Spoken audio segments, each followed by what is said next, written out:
Coming up on Small Town Big Deal. Are you ready for some football? Go Pack, go! We hit the gridiron in Green Bay with the Packers. That's cool. And get the ultimate insider's look at the green and gold. It's perfect. Ham and cheese.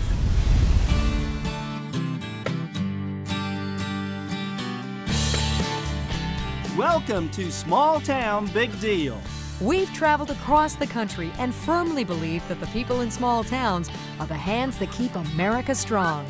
So join us, Rodney Miller, And Jann Carl, as we show you the great things these people do on Small Town Big Deal.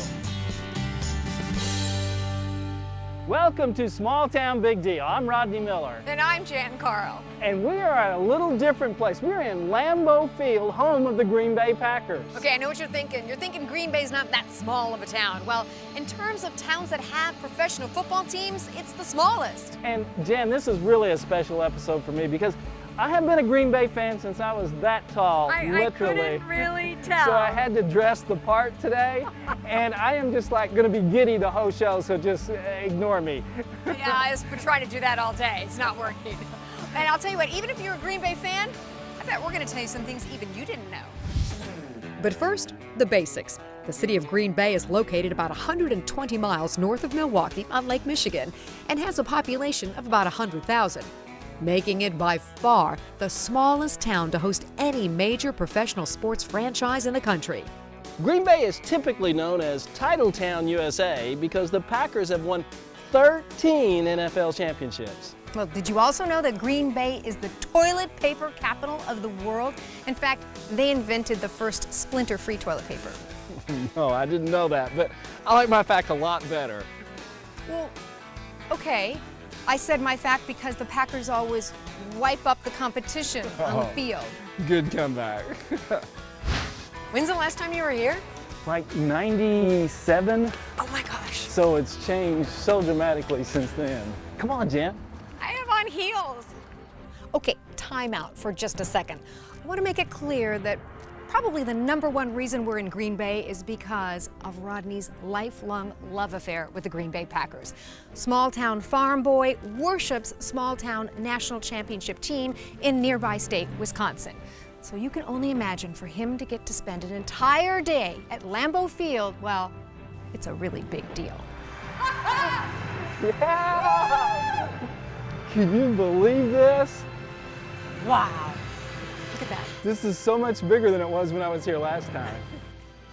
Rodney's only other visit to Lambeau Field was back in 1996, thanks to a chance meeting with a total stranger.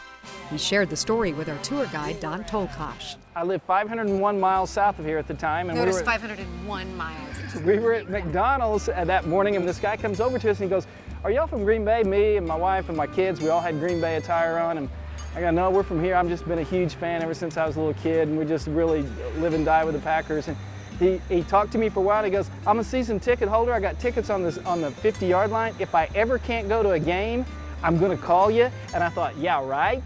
And he called me about 2 months later and gave me 2 tickets. And it was the year they won the Super Bowl, was that 96? 96. And they beat the Chargers here that year, And so you it was know, awesome. That is the way the people of Green Bay are, about their Packers, about Packer fans from all over. Do you ever get to thank him? You know, I think I wrote him a letter way back then, but if you're out there, thank you.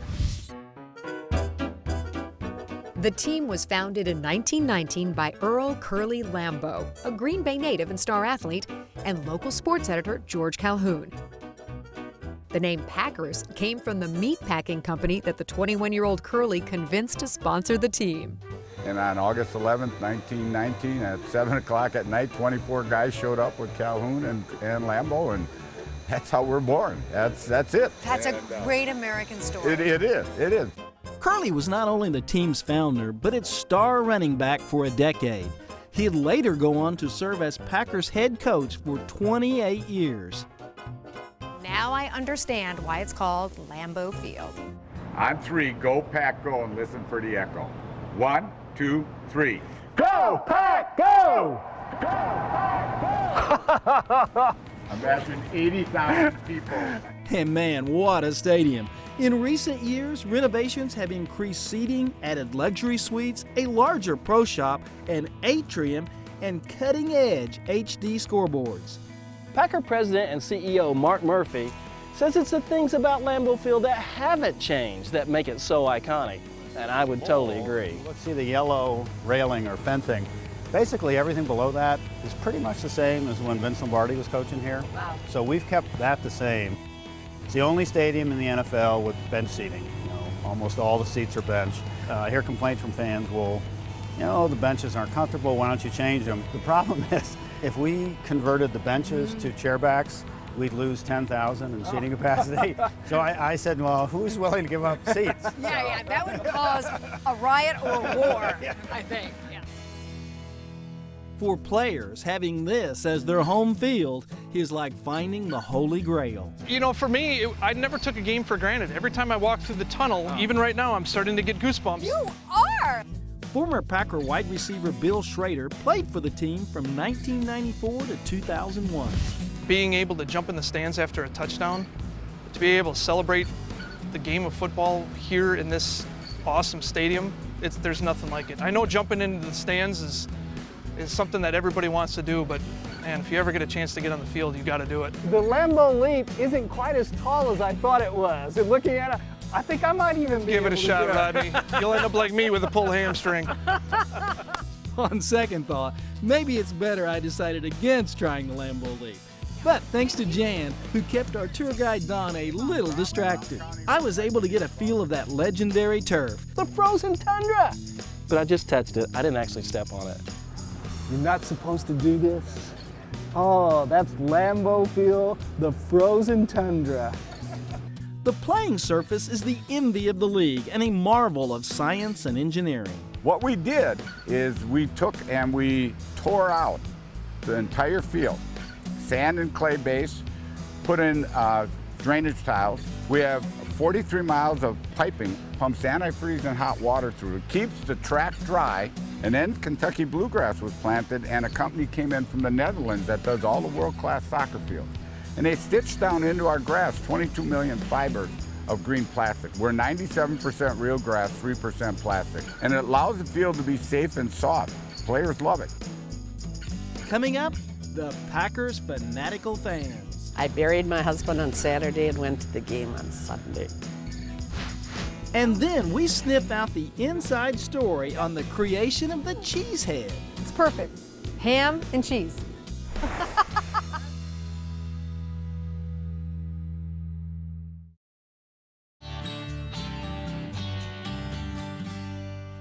Welcome back to Small Town Big Deal as we continue our pilgrimage to Rodney's little slice of heaven right here on Earth, Titletown, USA.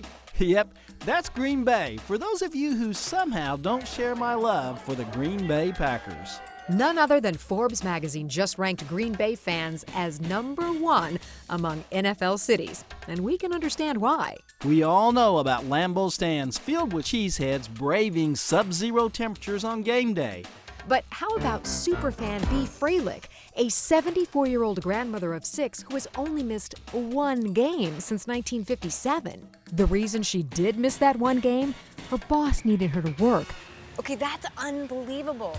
So I take it you've gone if you had a cold, you've gone if you had relatives in town, didn't matter. I buried my husband on Saturday and went to the game on Sunday. Oh, wow.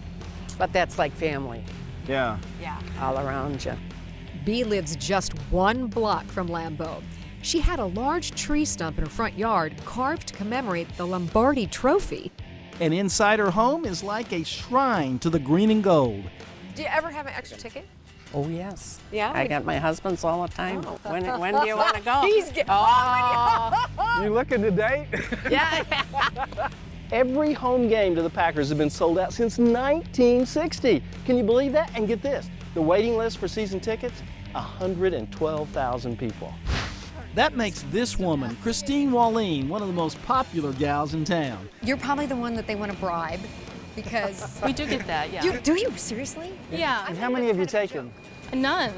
In fact, I get very offended when people try to bribe me. Okay, I'm kidding. But it never hurts to test the waters. Now, the people who got a ticket last year, How long had they been on the waiting list? Probably about 24, 25 years. 25 years? Okay, who's going to tell Rodney that maybe not in his lifetime?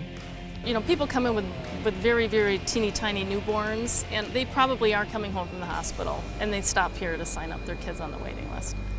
Well, this is the mayor of Green Bay. You know, it's like and everybody goes, whoa! That's right. Okay, he's the special one, and really I'm not. It's just one of the most visible season ticket holders is Green Bay's mayor, Jim Schmitt. He wears his team allegiance on his sleeve, and just about everywhere else.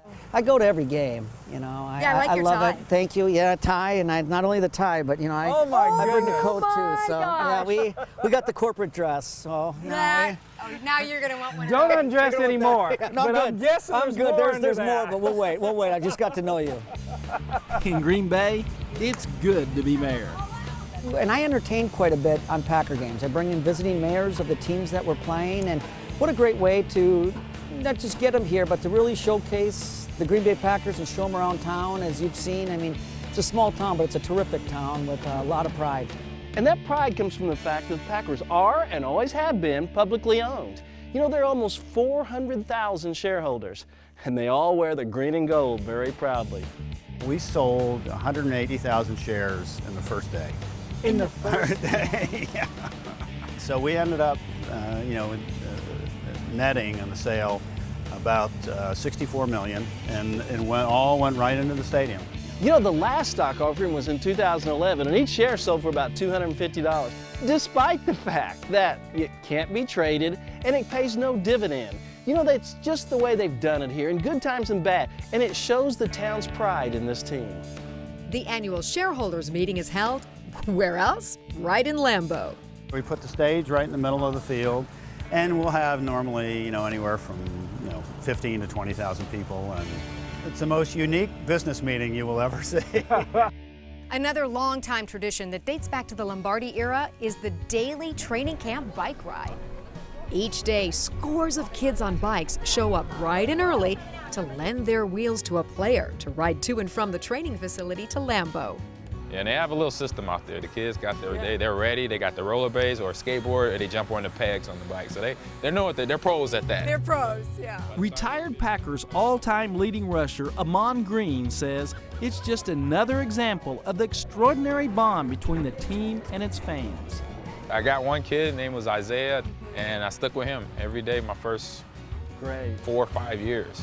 And, He will never forget that. I've seen him grow up. I think the last time I saw him maybe about a year ago, he's like my height now, He was a little guy then.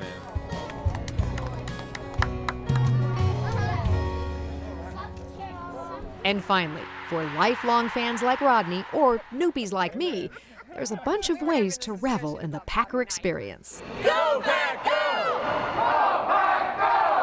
Guided tours of Lambeau Field are offered just about every day of the year except game days. There's the team's incredible Hall of Fame, which is just jam-packed with all kinds of memorabilia. And lastly, the Packers Heritage Trail, a self-guided walking tour of 22 important landmarks that tell the team's history. It's the brainchild of Packer historian Cliff Crystal. And there are more sites, more shrines, more remnants, more relics in this city of Packer history than I'm sure anywhere in America. When we come back, Rodney and I get our cheeseheads on and break the mold. Whoa, it's coming up out of there. And a Packer pop quiz. Which Hall of Famer did President Kennedy personally let out of the Army so that he could play in the 1961 NFL championship game? The answer, right after we come back.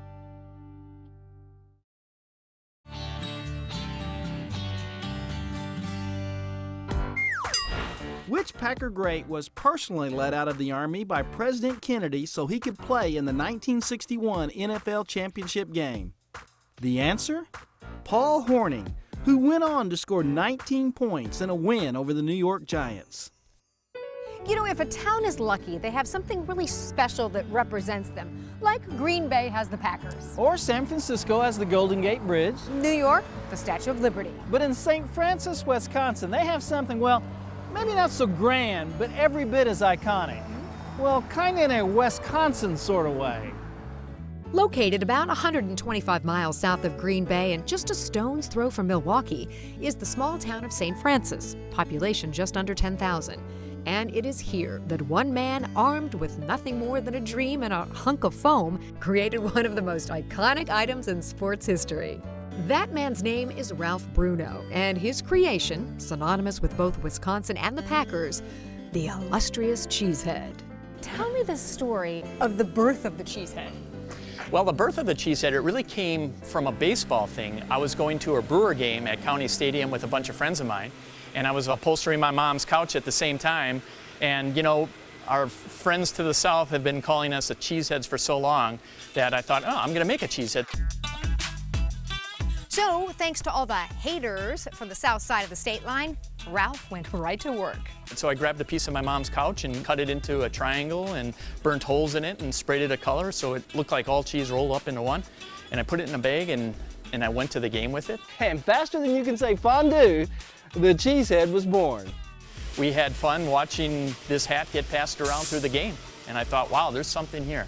That was in 1987, but it wasn't until the mid-90s when Brett Favre led the Packers to the playoffs that the cheese really hit the fan. That's when we increased production 600%. Our phone was ringing off the hook, went up to 26 employees, 24 hours a day. We had 4 phone lines. To make an outgoing call, we had to leave the office to do that because every time you picked up the phone, there was somebody ordering. Oh my goodness. You know, today it's hard to imagine the world without those wondrous, wacky Wisconsin wedges. It's become a badge of honor for die-hard Packer fans the world over. And over the years, Ralph and company have built on the success of the original and turned out a wide array of cheesy hats and accessories. Have you done a hot dog? We have a sausage. A sausage. Okay, well, we have to make it look like a hot dog. Mine needs to be cherry pie. You have the shape. Yeah. Yeah, I think you could easily modify that. Yes.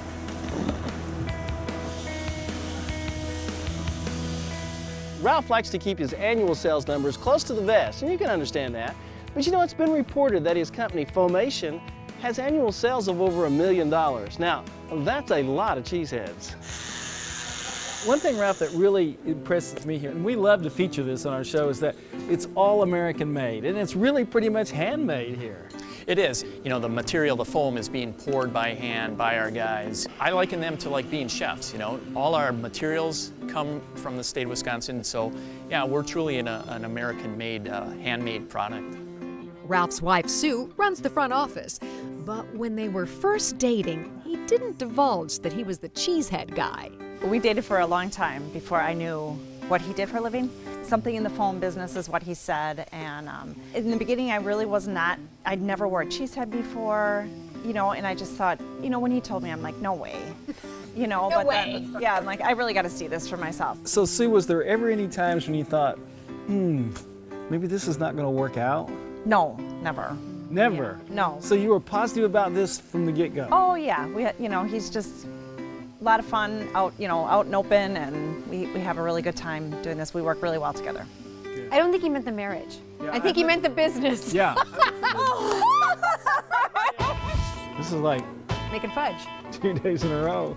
Now, we made plenty of cheese in our travels around small-town America, but never the foam variety.